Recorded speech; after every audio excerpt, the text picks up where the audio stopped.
The sixth question is, diagonal AC of a parallelogram ABCD bisects angle A. Show that it bisects angle C. Also, ABCD is a rhombus. So we can start with the help of the picture. Here we are given that ABCD is a parallelogram in which AC is one of its diagonal, and this AC bisects angle A. What do you mean by bisect? That means it divides A into two equal halves. That is, angle DAC is equal to angle BAC. If I took it as X, we can say that angle DAC is equal to X, then angle BAC is also X. Now what we need to prove? Here, first thing we need to prove that AC bisects angle C. That means AC dividing angle C into two equal halves. Whatever be the angle DCA, we have to get the same thing as angle BCA. And the next thing we need to prove that ABCD is a rhombus. How can a parallelogram be a rhombus? If all sides are equal, then it is a rhombus.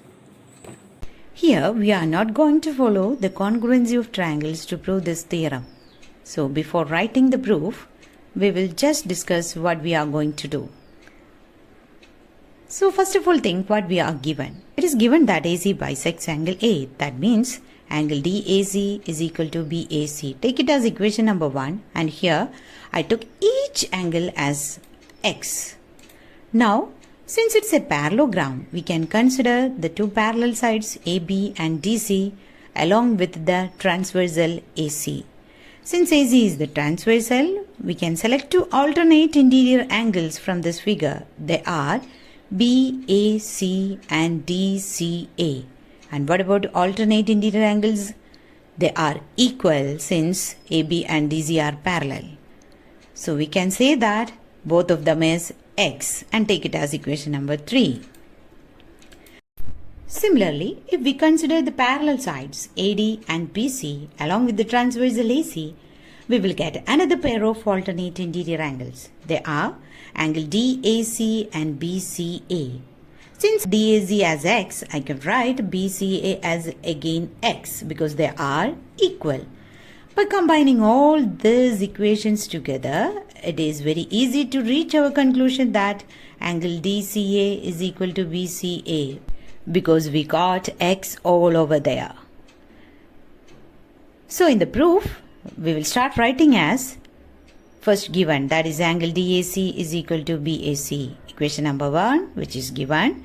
Now next step, write angle DAC is equal to BCA and take it as equation number 2 and write in bracket the reason that they are the alternate interior angles. Now again in the third step, write angle BAC is equal to DCA and take it as equation number 3. Again the same reason, that is alternate interior angles. Now combining 1, 2 and 3, we will get angle DCA is equal to BCA. Hence we can conclude that AC bisects angle C. Then what's next? In the second sub-question, we need to prove that ABCD is a rhombus. For that, it is enough to prove that all its sides are equal. Since it's a parallelogram, it's clear that its opposite sides are equal. So what we need to prove over here is, it is enough to prove that the adjacent sides are equal. So consider triangle ADC. And in ADC, we have already proved that angle A and angle C are equal and we took it as X. And we know one theorem that the sides opposite to equal angles of a triangle are equal.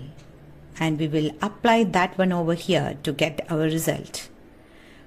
Which side is opposite to angle A over here? Here DC is the side opposite to angle A and AD is the side opposite to angle C. Since A and C are equal, we can say that AD is equal to DC. Similarly, we can prove that AB is equal to BC. Thus we proved the adjacent sides are equal. As we know, the opposite sides of a parallelogram are equal.